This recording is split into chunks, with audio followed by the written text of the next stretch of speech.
Welcome everyone, good morning. I'm Joe Shallum, Policy Director here at the CSJ. And look, it's been a week where the dangers of the online world have been made clear for all to see, not least for the outgoing chair of the OBR. But for all of the focus on the budget for the last few weeks and months, I have to say it feels a bit like years, away from Westminster, we've been hearing more and more from the charities that we work with about something going seriously wrong for children and young people using phones, using screens, and particularly in social media use. But is this a moral panic? Is this a Pied Piper tale for the 21st century? What does the evidence really say? What are other countries doing about it, and what can be done here? Well, we've got a fantastic panel here today to discuss this and more, who I will introduce now. A very warm welcome to Lord Nash, former Minister in the Department for Education. I think he took 5 bills through the House of Lords and has tabled amendments on this very subject that I'm sure we'll be hearing about this morning. Welcome to Sophie Winkleman, the actor and writer, now campaigning for a screen-free childhood. She's a patron of some amazing charities in this space. Simon Bailey as well, a very warm welcome, former Chief Constable and National Policing Lead for Child Protection. He led the enforcement response to online threats and brings a fascinating frontline perspective to the discussion. Dr. Rebecca Fulgham, a practicing GP, who I think has managed to move some things around today to be with us, so we're very grateful for her time. And she also set up the Health Professionals for Safer Screens initiative. And Jonathan Hinder, MP for Pendle and Clitheroe, who's been a fantastic advocate in Parliament and beyond for children's digital well-being, in particular in support of the CSJ's Lost Boys campaign. So can we have a very warm welcome and round of applause to our panel. Thank you very much. So we're going to get into the discussion shortly, but I'd like to invite, first of all, our fantastic senior researcher, Emily Wells, to the stage to set the scene, set out the facts, and we'll take it from there. Big round of applause, please. Thank you, Joe. Good morning. Thank you all for attending this important panel. Before we begin, I must tell you that this presentation will contain material that you may find distressing. Throughout 2024, we heard from children and young people all over the country about the harms of social media. In multiple focus groups, we heard how harmful trends are causing girls as young as 10 to eat just 300 calories a day, how children as young as 7 are addicted to pornography, and how many children are regularly exposed to content that promotes eating disorders, self-harm, and suicide. This powerful qualitative evidence directed us to develop our thinking around social media and indeed smartphones. But 11 months on from publishing our findings in Change the Prescription, we have since explored the depths of the online world and its impact particularly on boys. In our landmark Lost Boys report, we captured the attention of the nation in highlighting how children are now more likely to own a smartphone than have a dad at home. And today we're here to host this timely panel to discuss Lord Nash's amendments to the Children's Wellbeing in Schools Bill, including raising the minimum age of social media use to 16. We begin with a look at how children are using social media. Our analysis of Ofcom's recent Children and Parents Media Use and Attitudes report reveals that there is now an estimated 814,000 3 to 5-year-olds using at least one social media app or site. Ofcom's research found that almost 1 in 5 children aged 3 to 5 use social media independently, while 40% of children under 13 have a social media profile despite restrictions. These stats have been developing over the last couple of decades, and I want to draw your attention to a couple of key moments. In 2009, 5 to 15-year-olds had an average screen time of 9 hours per week. By 2018, this was 15 hours, and today, children aged between 8 and 14 spend an average of 2 hours and 59 minutes on their phones every single day, excluding time watching TV or spent on games consoles. This means that a child turning 8 in 2024 will now spend, on average, 319 full days online by the time they turn 14, which is 175 more days online than if they had turned 8 in 2009. 319 days is a long time. Think about the many ways this time could be spent. Dr. Sanjeev Nachani, a member of Healthcare Professionals for Safer Screens and advisor to our research in Change the Prescription, coined the term screendemic and will soon be publishing a book titled Movement is Medicine. This book, a resource for parents navigating this challenge, highlights the many ways in which screens and social media are impacting young minds and how a healthy solution might lie in the power of exercise. For years here at the CSJ, we have been calling on government to give all children the right to sport, with an additional 2 hours of exercise per week outside of the curriculum, which is just one measure to get children off their screens. But it's not simply about the amount of time spent on social media or screens that's harmful to children, but the content viewed through social media is having clear negative impacts on our children. A recent study examining adolescents' exposure to self-harm content on social media found a striking pattern. During the weeks when children encountered this content, they were 8.6 times more likely to experience urges to or engage with self-harm compared with the weeks when they were not exposed. This is particularly concerning, given that 83% of social media users cite being recommended self-harm content on TikTok or Instagram having not looked for it. And for girls aged 8 to 17, hospital admissions for self-harm more than doubled between 2008 and 2024. It is algorithms that are fueling this harmful content exposure to children. One study exploring whether TikTok contributes to eating disorders found that users with these disorders were delivered over 4,000% more toxic eating disorder videos than TikTok users without a disorder. And the prevalence of eating disorders in children aged 11 to 16 rose from 0.5% in 2017 to 2.6% in 2023. The addictive design of these apps may also be contributing to the rise in ADHD as a result of increasingly short attention-grabbing content. One recent study found that watching reels and the number of hours spent on social media were independent risk factors associated with ADHD. Another study by the Youth Endowment Fund found that 70% of 13 to 17-year-olds see real-world violence involving people in their local area or that they know on social media, not including in video games or the news. And it is the most vulnerable children who are impacted the most, with 89% of 13 to 17-year-olds who have been excluded from school seeing violent content online in the last 12 months. This issue doesn't just affect some of our children, it affects them all. As a former 13-year-old social media user, a former police officer, and now a researcher, I know that the pace of the research of the harms of social media cannot keep up with the pace of the development of these apps. Let's hear more from the panel.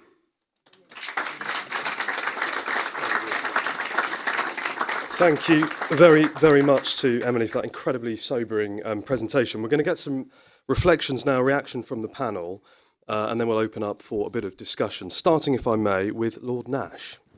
Joe, thank you. And can I start by thanking the CSJ for hosting today? Emily, that was a terrific presentation. Thank you.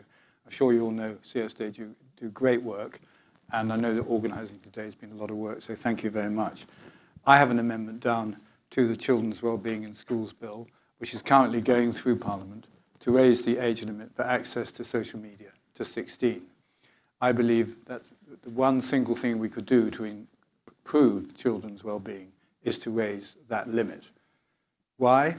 Because we are facing a societal emergency caused by the fact that many children are addicted to social media, including, and as you've heard, many very young children are on social media.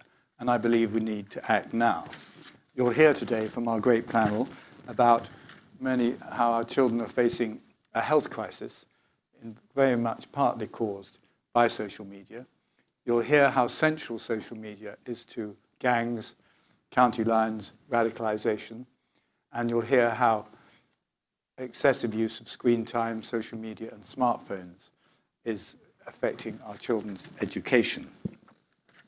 Teachers say that the number one cause of disruptive behavior is social media. And the NEU have their own campaign, Robbed, to raise the age limit for social media to 16. It's now clear that many teenagers are going to sleep in the small hours of the morning, having been up half the night on social media. A friend of mine recently did a survey of teenagers, over 100, and at the end, it wasn't on her list. She asked them, what time are you actually going to sleep? And she said, almost without exception, the reply was between 1 and 4 a.m. There's now a substantial body of international research which shows that excessive screen time reduces cognitive ability and affects academic achievement, which of course has serious economic consequences. We want our children to grow up able to engage in deep thought, to be reflective, to be able to concentrate, to exercise judgment, to have self-discipline and self-control, to understand the other side's point of view, to be compassionate, and of course to get a good night's sleep. Social media sets up exactly the opposite behaviors. Peter Hyman, former education advisor to Sir Tony Blair and the Prime Minister, recently did focus groups with 700 children.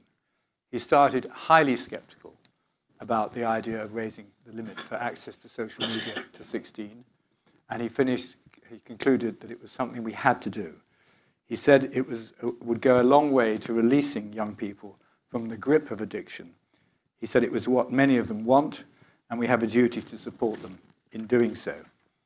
Other countries have raised the limit to 16. Australia are doing it, Malaysia and New Zealand are doing it. The European Parliament voted overwhelmingly to increase the age limit to 16. And many other countries are looking at it: Denmark, France, Spain, Norway, Greece, and others. And here, the polling is convincing. The vast majority of adults want the limit raised to 16.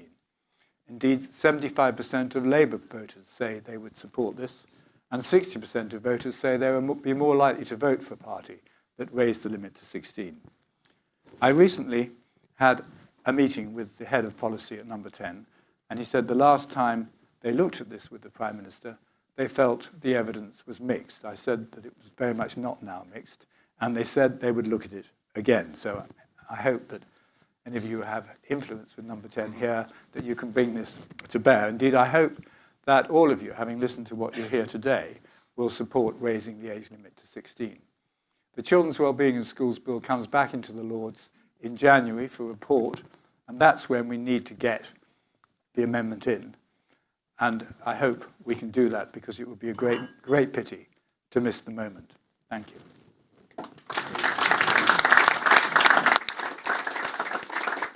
Sophie, I'll invite you to speak Thank next. you. Good morning, everyone. I think probably most of us here on this panel started thinking about smartphones and social media a good few years ago in a state of increasing bafflement. Why on earth were children being given these portals into a totally unregulated wilderness? They still weren't allowed to drink, smoke, or drive. So why were they being handed these small machines which hooked them instantly into a toxic vortex? Surely there would be an immense piece of legislation any second to halt this huge societal error. But here we are 8, 9, 10 years later, and I now think we probably all feel the same overriding emotion, which is anger. Why on earth is it taking so long to protect children from something that is dangerous to every part of their development? The phones themselves, the screens, are physically damaging to a child's health, to the child's eyesight, spinal health, hormone production, nervous system, and even sleep, and especially sleep, in fact. Losing sleep, as John says, every single night to the bright lure of the smartphone has knock-on effects ranging from anxiety, depression, obesity, decreased academic performance, and consequently damaged life chances. The garbage available on the phones tends to fall into two categories. The first is the actively harmful, footage of extreme material, physical violence, depraved pornography, plus the actively harmful communities and forums encouraging self-harm, transitioning, anorexia, suicide, radicalization, knife crime, and all manner of sexual abuse. These buzzing chat rooms welcome bored or lonely children into their poisonous enclaves. The second category is the so-called harmless screen time, YouTube videos, browsing of endless short-form material, the 8-hour-long class WhatsApp chats. This form of screen time, while not immediately traumatizing, is pernicious in a different way.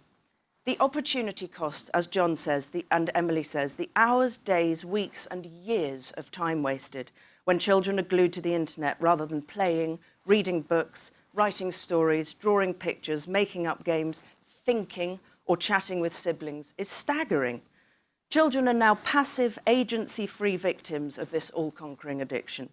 Being entertained on screens for hours may suit busy parents, including myself. I'm completely guilty of this. But if children don't get bored, they don't get creative. Their imaginations don't need to activate. We're not only damaging children's ability to make their own fun, to create their own universes, we're also damaging their ability to focus on anything at all for more than a minute or two. The endless rapid-fire material they're exposed to diminishes their ability to sit with something, with anything, for a bit longer, be it a book, a film, a problem to be solved. Even real-life conversations become too demanding to cope with. How much easier to retreat into a screen than engage in fibrous human contact. Stunting a child's ability to imagine, create, concentrate and communicate is, to my mind, a form of societally inflicted brain damage. Is this all part of some big dark plan to hatch a generation of children who can't think properly? Maybe that's going too far, but the inaction at government level for years and years, not just this government, points to a shameful level of irresponsibility. Thanks to several grassroots movements doing sterling work, lots of parents around the country are connecting and deciding to delay giving children smartphones. But this tends to be happening in more affluent circles where parents have the time and the confidence to rally like minds at the school gates. This is, proportionately, a tiny number. The children who are really wrecked by smartphones and social media are often children born to a low throw of the dice. Their parents may be working 3 jobs, incapacitated in some way, preoccupied by the many problems of poverty, or quite simply absent. These are the children who are most vulnerable to the siren call of the online world. Up all night, stumbling into school exhausted, eating junk to try and stay awake, falling asleep in classrooms, tanking exams, falling prey to dangerous online communities, falling into the cracks. These are the children who need protecting by government legislation. These are the children who need to be given back their sleep, their physical and mental health, their ability to concentrate on their schoolwork, their futures. If the government is still reluctant to ban smartphones and social media for under 16s, they should reframe the concept of a ban into a gift. By taking away the smartphone, they're giving back the child their future. Plenty of young voices in this area wholeheartedly back the concept of a ban. I would also strongly recommend a megawatt investigation into the profiteering business of EdTech. School-issued internet-enabled devices are basically large smartphones. We can't have the smartphone conversation without having the classroom iPad and Chromebook conversation at the same time. The filters don't work, the blue light is physically damaging, children's data is being sold left, right and centre, and possibly most significantly, children don't learn well on these distraction machines, as Jonathan Haidt calls them. Big tech titans send their children to low-tech or no-tech schools. Most of us in this room saw what a disaster online learning was during lockdown, so why has it now taken over our classrooms wholesale? Children need human teachers, textbooks and exercise books. A teacher is often the only safe and inspiring adult in a child's life. Why are we relegating them like this?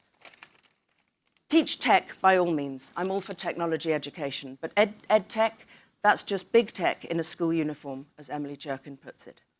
Teacher-facing technology has its place without a doubt. It's very helpful and time-saving, but pupil-facing technology is not working. Please all get Jared Cooney Horvath's book, The Digital Delusion, out on Amazon on December the 7th. In a nutshell, the digitalization of children is a gruesomely failed experiment. We need to get them off screens and give them back their minds, their health, and their futures. Thank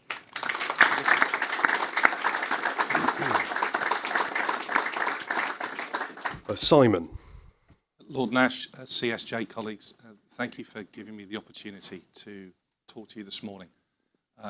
Please forgive me, I will be graphical to a degree because I think it's really important that you truly understand what we are having to deal with and what children are being exposed to.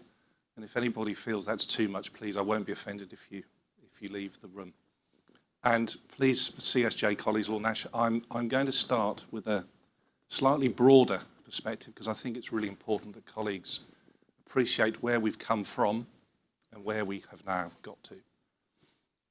So in the late 1990s, the Home Office undertook a study to look at the prevalence of child sexual abuse material. And when I talk about child sexual abuse materials, CSAM. I'm talking about the rape and abuse of children. There were fewer than 10,000 images in circulation. Conservatively, I would estimate there are probably between 70 and 80 million images that are now flooding the World Wide Web. And I then take you to the point where by now the development of technology has reached the point whereby there is nothing, and I mean nothing, that you can't look for and find. And having looked for and not been able to find it, you can now create it yourself using large language model tools that will turn text into completely photorealistic imagery. The development of artificial intelligence now has got to the point whereby abusers of it are now able to take the image of a child when she was 3 or 4 being abused and then have her older self at 8 abusing her younger self. That is the evolution of technology. That's how it's now being used and exploited. Now you might be saying, but Simon, this is a conversation in support of Lord Nash's amendment to ban under-16s access to social media. Why have you focused on those particular points? I've focused upon those particular points because those images of abuse are now 2 clicks away on some of the most frequently used social media channels, and those artificially created images are now awash around the web and readily accessible. And I've always had to work from the premise that the social media companies, when they were developing their software, never intended for it to be used and exploited in the way that it now is. But it's now 20 or 30 years where every year the levels of abuse and exploitation of their technology continue to get worse. And the fact is that I don't think there is anybody anywhere in the world that would say enough is being done to stop the social media companies facilitating and encouraging, with the use of their algorithms, the most appalling abuse and exploitation. So let me just give you some examples of how social media is now being used. Everybody will have heard of Snapchat. Snapchat hosts and facilitates by far the greatest number of cases of sextortion in the UK by some distance. On occasions, that sextortion on Snapchat has led to young men taking their own lives. I don't think any of us can comprehend the impact of going into a children's bedroom to then find them deceased, to then realise that they have been subject of sextortion. Does Snapchat know that theirs is the go-to channel for sextortion? Absolutely they do. I've spoken to the head of trust and safety about this on numerous occasions. And the response is, Simon, we're doing our best. Sorry, it's not good enough. Meta, every year, are posting to the National Centre for Missing and Exploited Children tens of millions of images of child sexual abuse because they've found it on their system. I could take you to a site on Instagram today, unless it's been taken down in the last couple of weeks, where you are 2 clicks and a payment away from accessing child sexual abuse material. And one of the most appalling threats that has emerged from the exploitation of social media in the last 18 months or so is the development of comm groups. That is individuals targeting some of the most vulnerable children, seeking information and to engage with communities that may be suffering from eating disorders, from body dysmorphia, from anxiety, from suicidal ideation. And they are then grooming those children. And they are then controlling those children, whereby I know of victim survivors of comm groups that have watched live time multiple suicides. Children who have carved the initials of the group who is abusing them into their skin. I've seen children that are seen as being the stars celebrated because they cut deeper than other children are prepared to cut. This is what we are now having to contend with, and this is the way that social media is now being used by people that are prepared to exploit the algorithms and the technology and exploit children at some of their most vulnerable points in their lives. They know it's going on. They know that algorithms are feeding the person that's using the screen because they want to keep eyes on the screen because that's how the business model operates. And they know unequivocally the harm that's being caused. And despite legislation rapidly developing around the world, despite the growing powers and the encouraging moves that are being made by regulators, I can't sit here and say to you that enough is being done, fast enough, or radically enough. We need to have this debate, and I think the decision that's been made by the Australian government, from my perspective, is only one that should be celebrated.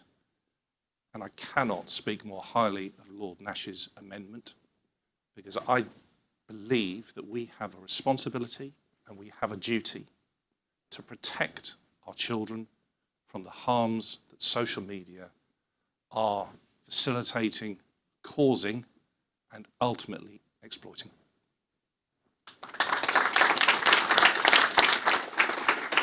Thank you, Simon. Becky, can I turn to you now, please? I can't promise to cheer you up after that. Our doctors are in no doubt that children's current level of smart screen use and social media access is damaging to child health and a family's understanding of it. The speed at which new health professionals are joining us is testament to the level of concern and their need to speak out. As clinicians on the front line, much like our teachers and our police, we are seeing the negative impacts on whole child health, their safety at home, at school, and in society at large. As GPs, we are seeing unprecedented rises in children being brought in to request an ADHD assessment. We know that excessive use of screens, particularly social media, gaming and short-form content, is strongly associated with symptoms that mimic ADHD.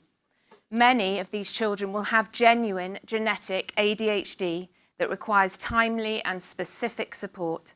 But these children, especially those from deprived areas, are now lost in a sea of assessment requests.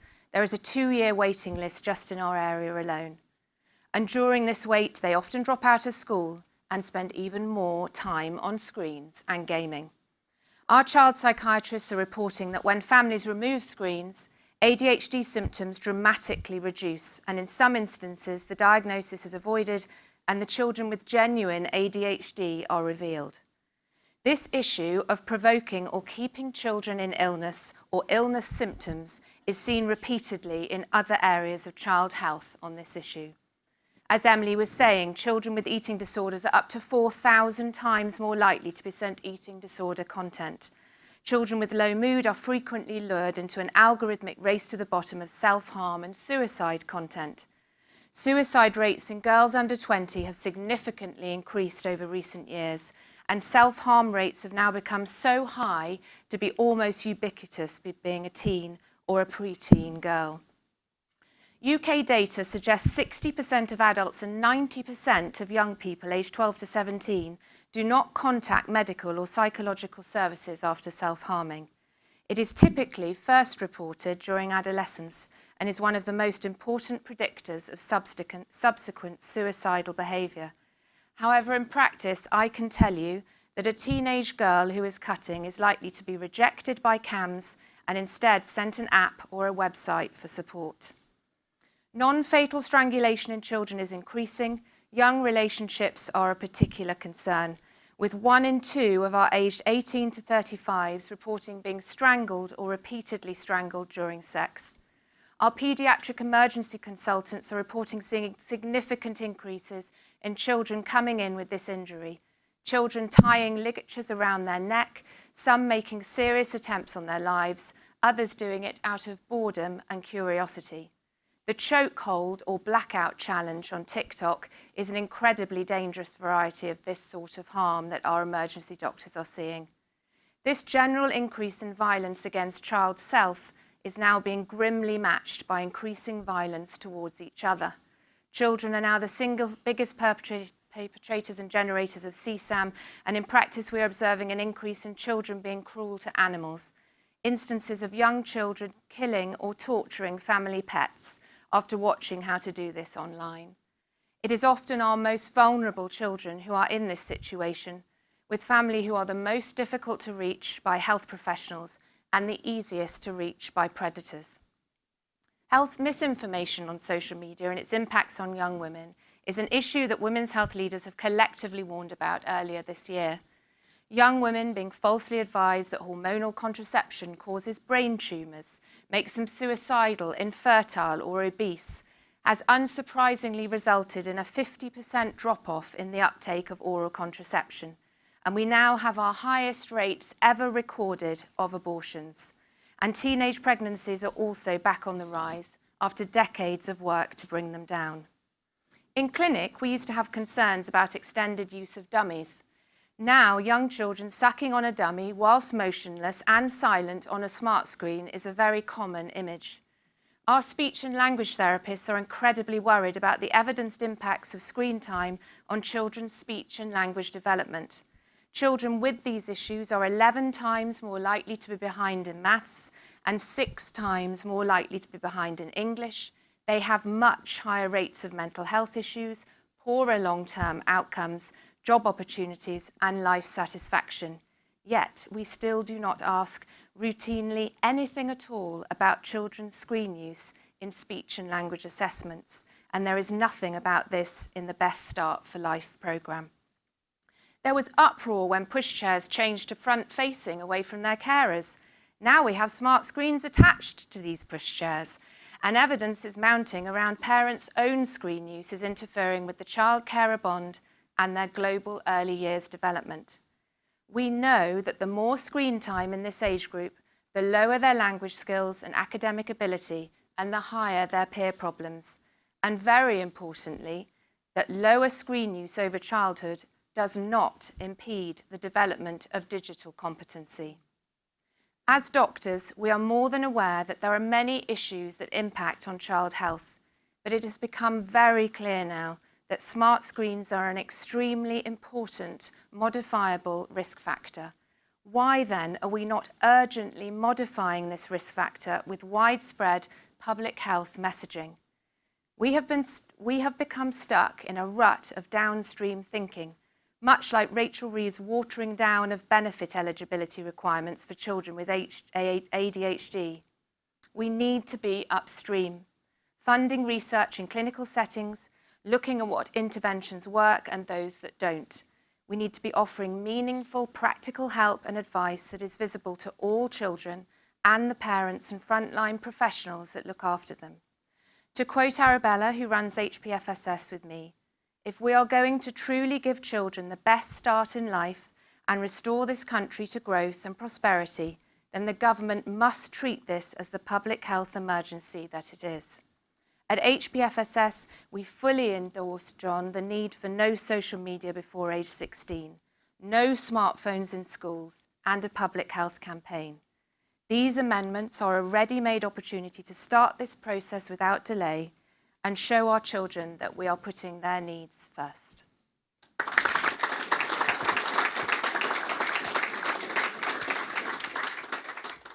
Jonathan. Thank you.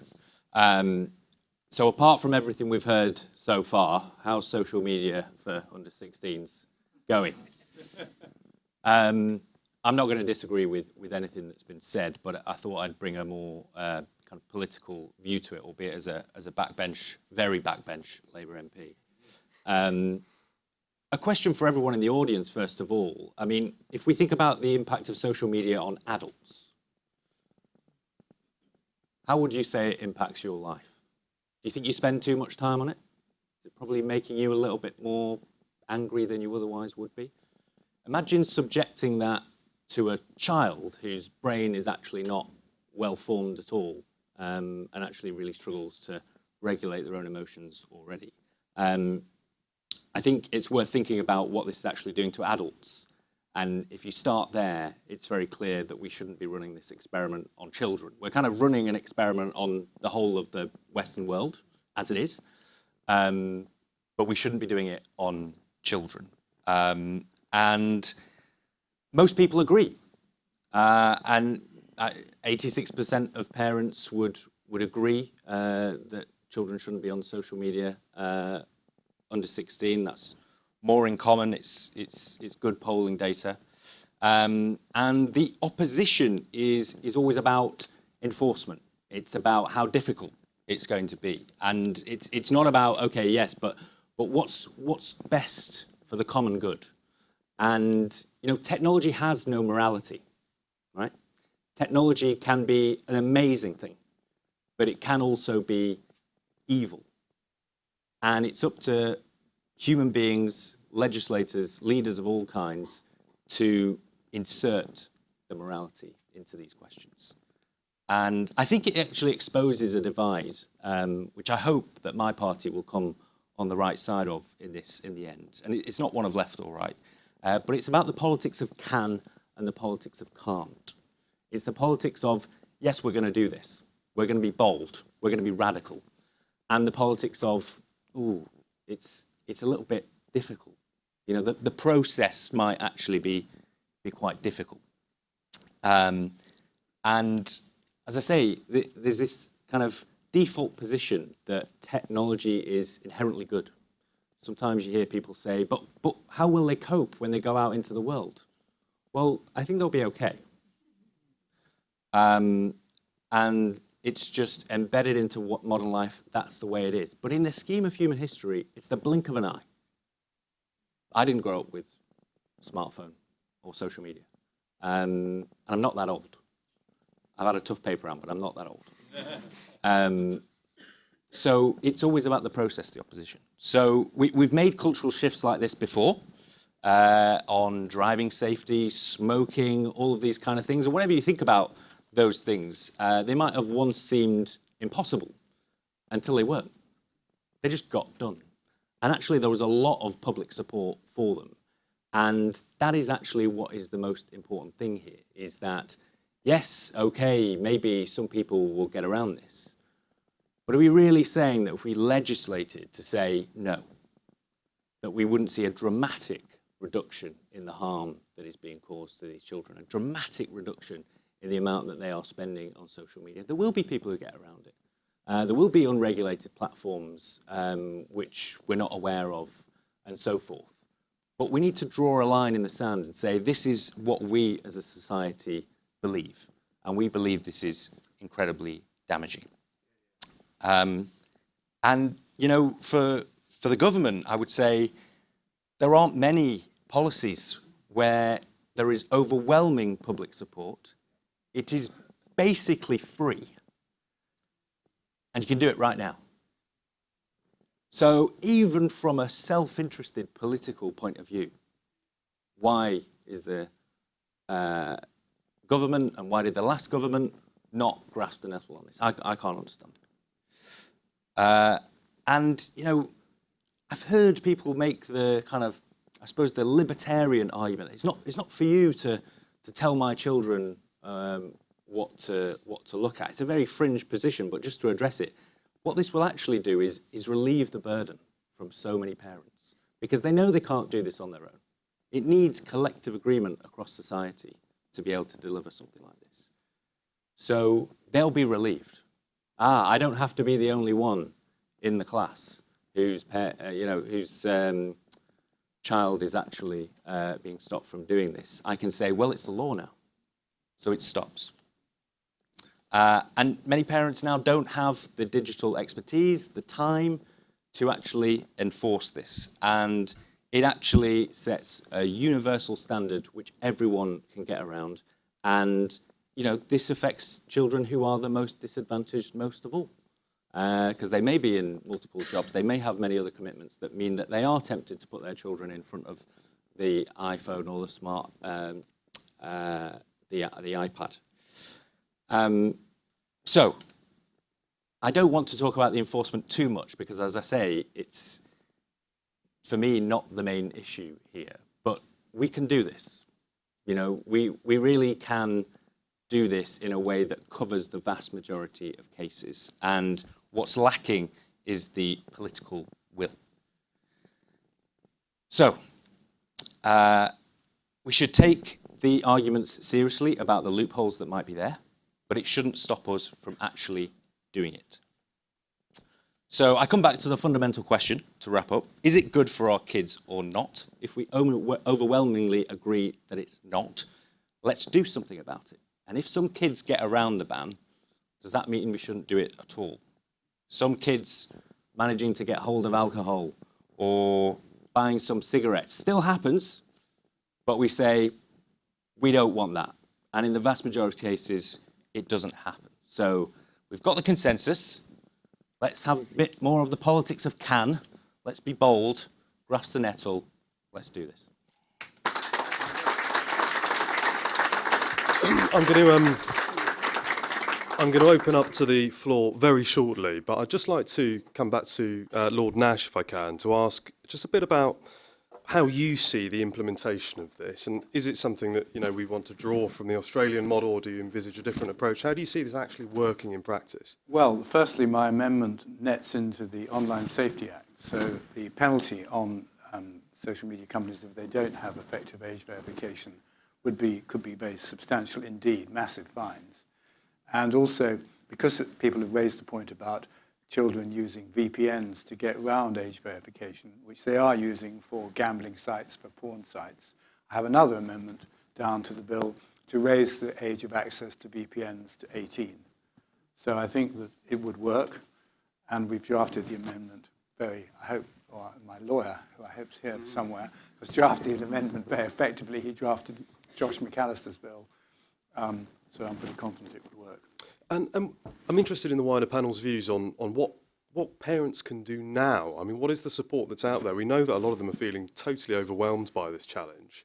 So there is academic research that we've conducted at the International Research Institute, which we interviewed 1,500 parents and 1,500 children, and the response from those 3,000 people was very, very clear. Children want to talk to their parents about their online experience.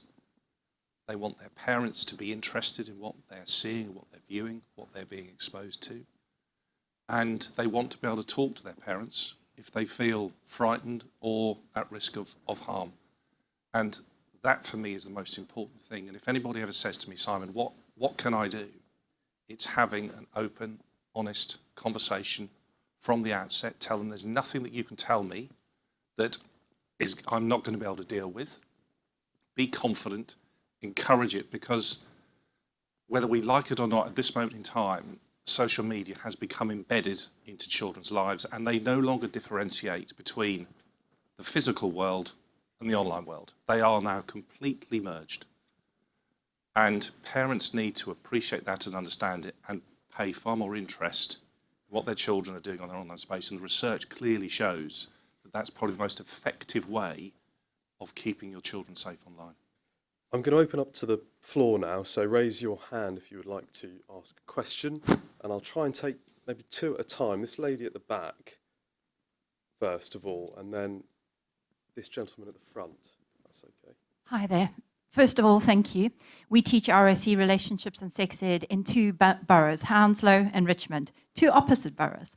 And 100% agree with everything you've said. However, when the social media age was 13, teaching year sixes, they were all already on social media.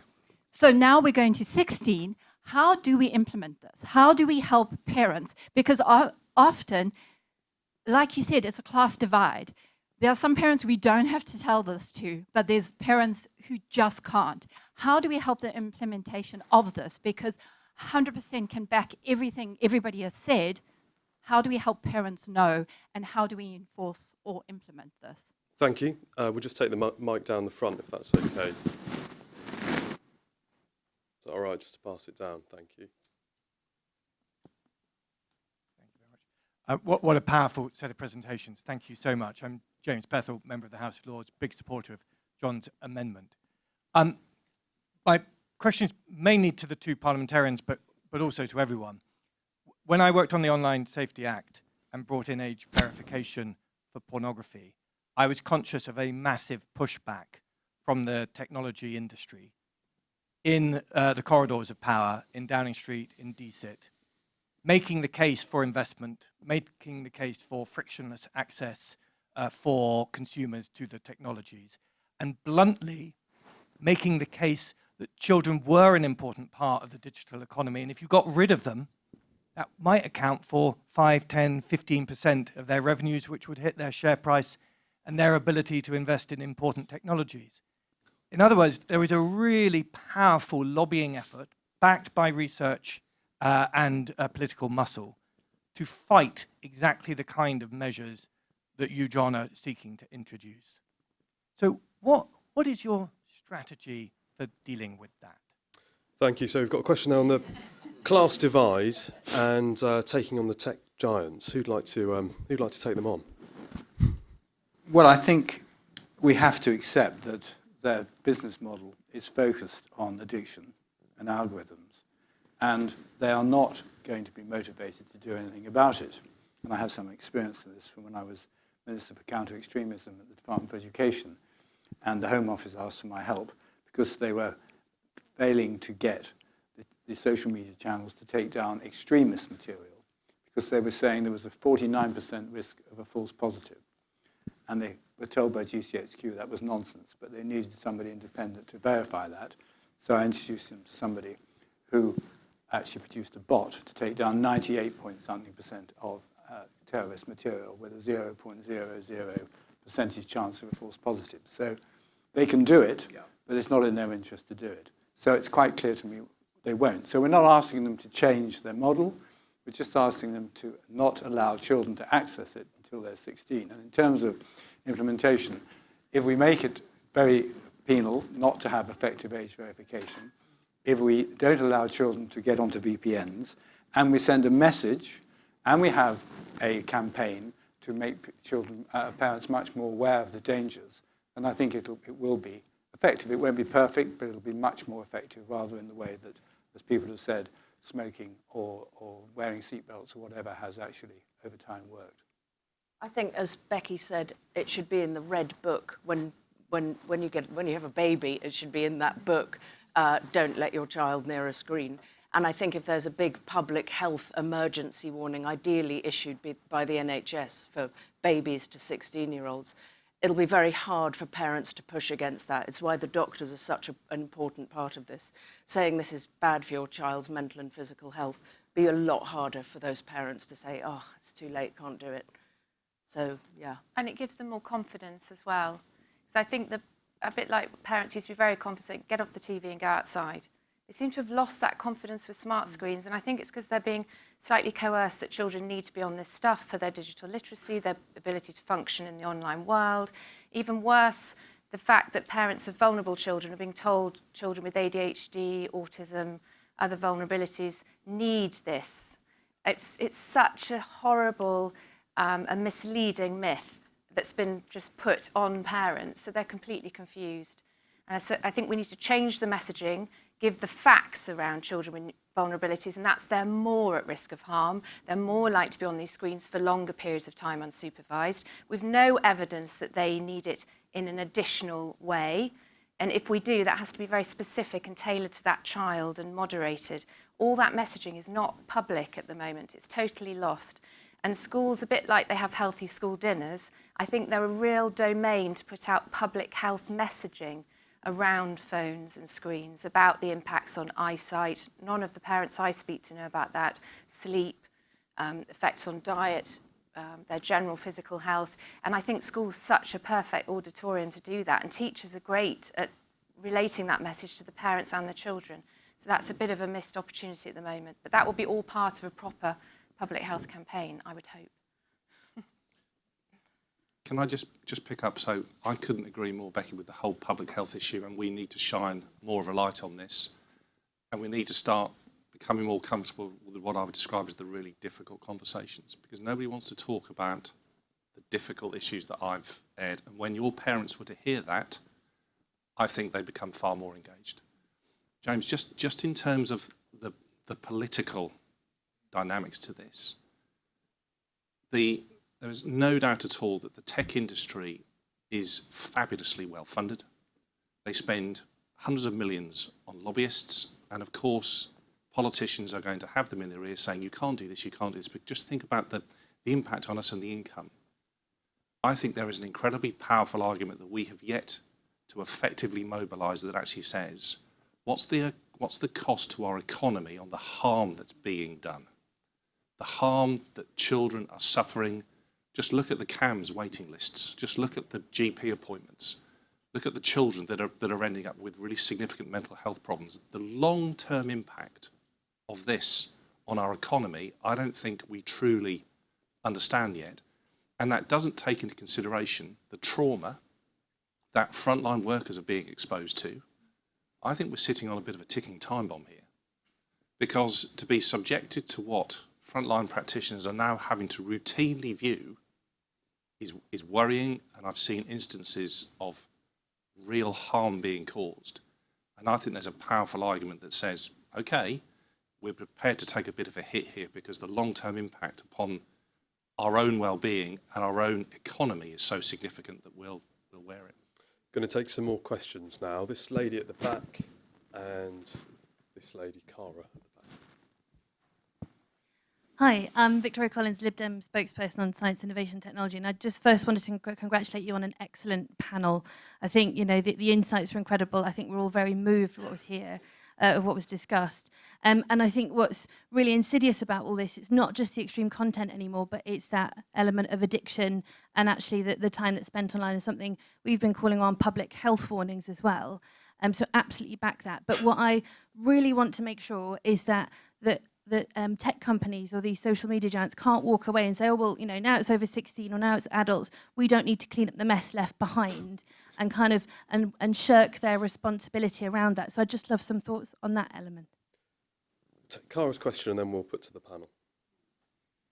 So it's just on the question of getting buy-in from young people. I've got a 12-year-old daughter, and one of the things that's really changed her attitude and has enabled her to support me in the position I've taken with her of not giving her a smartphone at 12, has been, the school has talked to them and had sessions, which I found so helpful at explaining how harmful social media and smartphones are.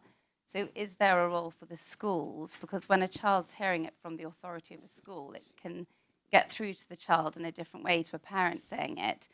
And then also, I suppose this is particularly for Sophie, but I found that celebrities speaking out and saying how harmful these phones are and how they wouldn't think of giving their child a smartphone has also really got through to my daughter. And I wondered if there's a way of getting a lot more celebrities to speak out, particularly young, cool ones, because at the moment we've got like lots of 40-year-old ones, but if there were ones in their 20s, sorry. Nothing wrong with that. Obviously, that's wonderful, but I mean, like ones in their early 20s who they can relate to more. Is there a way that we can do that? Can I just quickly ask Lewis, I think it is, who's been a campaigner in this area, and as a young person, it'd be great to have your perspective. Who's 18? Aren't you, Lewis? Still 18? Are you? Yeah, hold the mic. All Thank right, you. yeah, just in time. Yeah, exactly. Well, last day of calling myself a child, is that? I don't know if that's right from the sort of like healthcare professional angle, but I mean, it sort of actually had me reflecting on my childhood and sort of childhood experience of my generation as well. And we've just wrapped filming with an amazing documentary in which we interviewed Becky. And, you know, I think it's fair to say that my childhood experience and that of my generation is vastly different to that of most of the people in the room. I mean, we have lost from our childhood, you know, the ability to sit and be bored, to be creative, to be curious. And I ask you all, what does this mean for us in sort of 10, 20 years down the line? What does it mean for our economy if we don't have productive, you know, innovators in the UK?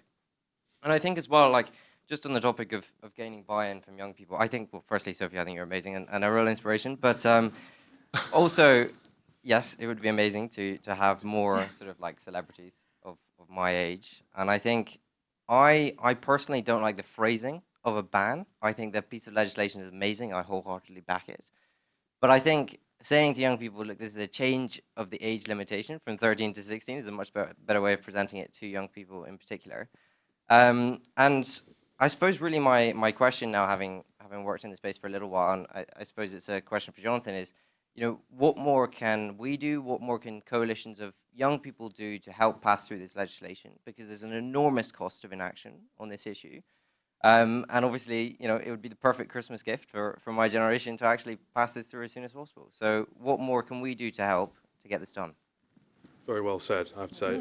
We're just going to recap quickly on the questions there. So tech giants stepping away, the role of schools and celebs, and how young people can play a part in all this as well. Responses from the panel. I'll happily deal with the how do we make sure that they clean it up. And I'm glad there are going to be speakers after me, because I don't want the day to end on a bad note. But the trouble is the genie is out of the bottle, and we are not going to get it back in. And the fact is that they are AI and large language models tools that are coming from China that have no guardrails whatsoever. So and you cannot put that back. Stable Diffusion, the first couple of versions of it, there are no guardrails, so you can create pretty much whatever you want to create. I'm sorry, I wish I could say we can clean it all up. I just don't think that's possible, but that doesn't mean that we don't bring about conversations like this, legislation like this, and ensure that the regulators have the power to make a really meaningful difference. But I think the clean-up is, I wish we could, but I think it's a bit of a pipe dream. Sorry. I have, however, and this is not really why we're here, got an amendment down to the Children's Wellbeing in Schools Bill and an amendment down to the Crime and Policing Bill, Victoria, to screen out child sexual abuse material as it happens, and the technology is now available to do that. Not just these images, but also live streaming, because this is ghastly industry based in the Far East and South America, where children are being basically manipulated to do terrible things online for people, I would call them perverts, based abroad. And we are the third largest consumer of this rubbish in the world. But there is now the technology to do that. So I think technology itself has a role to play in screening some of this out. And as far as schools are concerned, of course, yes, the more schools talk about it, the better. So to try and take your two questions together, it's fantastic to hear that from a young person who would have been affected by this. I think one of the things you hear is people saying, oh, but, you know, children would push back against it. I actually spoke about it in a high school recently, and it was very mixed. They were kind of, you know, more towards, well, no, you know, like, we want it. But it would be amazing to have that, because I think that would really kind of blast through that, you know, 18, 19-year-olds saying, basically, this has stolen my childhood. And, you know, we're pleading with you politicians to actually give it back. But to kind of touch on your point at the same time, you know, I think we've forgotten that parenting should be like a benevolent tyranny, right? It's not like the child, you know, that should be actually making the decisions here. It's like parents actually are, for a reason, responsible for their children, and children are not making decisions because we don't think they are capable of doing it, or giving consent for something like social media or something else, which the Department of Health have recently announced, which I think is insane, to actually medicalise children's bodies because of what's in their head. So Yeah, I think it would be amazing to have that testimony, but I think as a society, we need to be a little bit more assertive in saying the adults are in charge, the parents are in charge, and the parents need that support from the rest of society to say, you set the rules. I'm afraid I'm being glared at to bring this to a close as we are on the hour, but I'm sure the conversation will, well, it's just getting started by the sounds of it, so please do stay, have a coffee and continue the conversation. Please can I have a final round of applause for our fantastic panel.